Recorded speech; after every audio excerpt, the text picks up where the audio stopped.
Hi everybody, it's Annette with the Art of Intuition, and today we're going to talk about how do we raise our vibration. How do we raise our energetic vibration? Number one, sleeping. Sleeping is huge in raising your energetic vibration. It's a great way for us to take a look at other vibrational realities and see what could be in store for us or what we could call in and create. Always ask before you go to sleep to embody in light. Ask to integrate in light, and you will be amazed how you feel the next day. You can also use that to clear a lot of stuff. Ask to clear a lot of old stuff, clear a lot of realities before you go to bed. It'll really help you raise your vibration. Next, get out in nature. Nature is our friend. Nature helps us see true abundant energy. Just being out in nature helps us clear a lot of different denser energies going on inside of us. Do not be afraid to get out in nature. You will find it will really help you move the energy quickly. The next thing, crystals or Andaras. Everyone loves crystals. A lot of people have not heard of Andaras.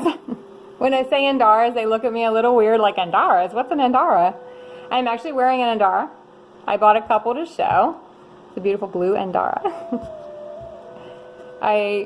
Another, like a teal Andara. I have a red Andara, a green Andara. There's a yellow one. I have quite a few of them. I usually sleep with them in bed with me because they really raise your vibration. Some people start with crystals like moonstones or amethyst. Fluorite's another great crystal to kind of clear all your emotional, physical bodies. And then they go to Andaras.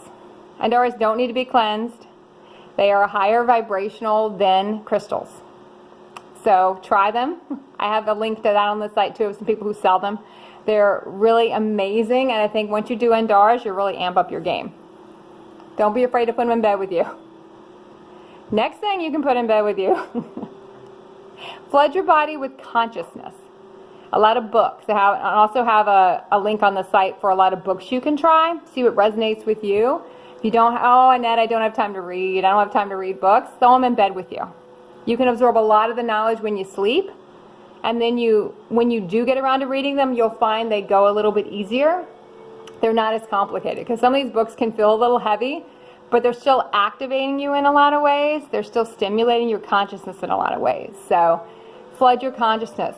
I have not watched the news in a lot of years because I don't really like the vibration of what is around, so I don't really listen to it. I try to keep everything at a higher vibration in my home. I have a lot of plants in the house. I get a lot of fresh flowers all the time because it keeps the vibration high in the house. So don't be afraid to do those things. Don't be afraid to pull away for a while.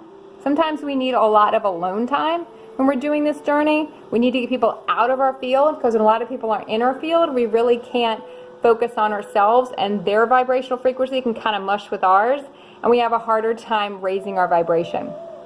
Spend a lot of time by yourself. Do light attunements. I also have links online for light attunements. A lot of people do those now.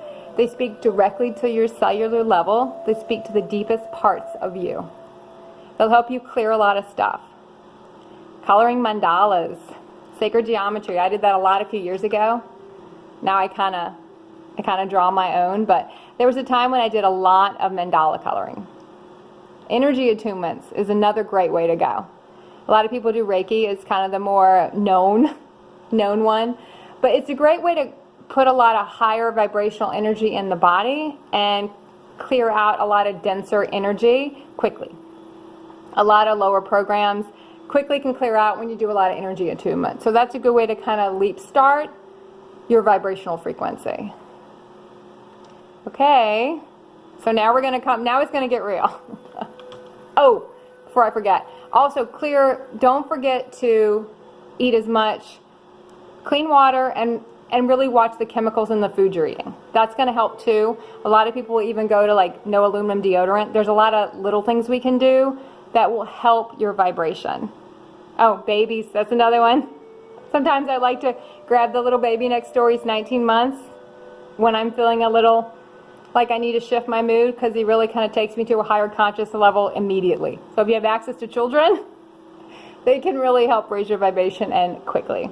They'll tire you out, but phew, little Eric is a good way for me to get my vibration up very quickly. Okay, So now we're going to get real. You can raise your vibration all you want to, and you will hit peaks.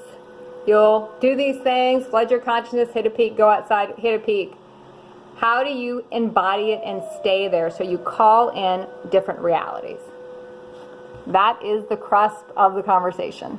A lot of people think that means they have to let everything in their life go. They can't have relationships, they can't have friends, they can't have anything. And that is not true. You can still have all those things.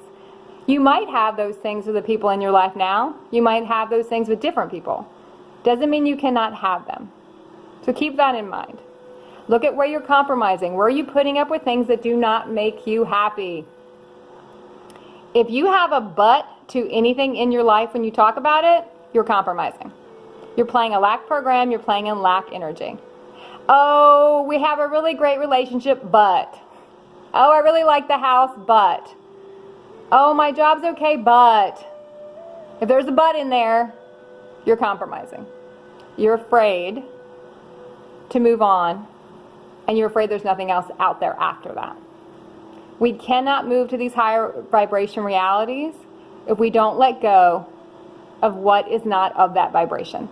I cannot say that enough to people. I cannot say that enough to myself sometimes. Sometimes it means letting things go you don't really want to. But remember, and I've had to remember this a lot myself lately, if it's not making you happy, does it really matter? We just keep it because of fear. It's better than being with nothing.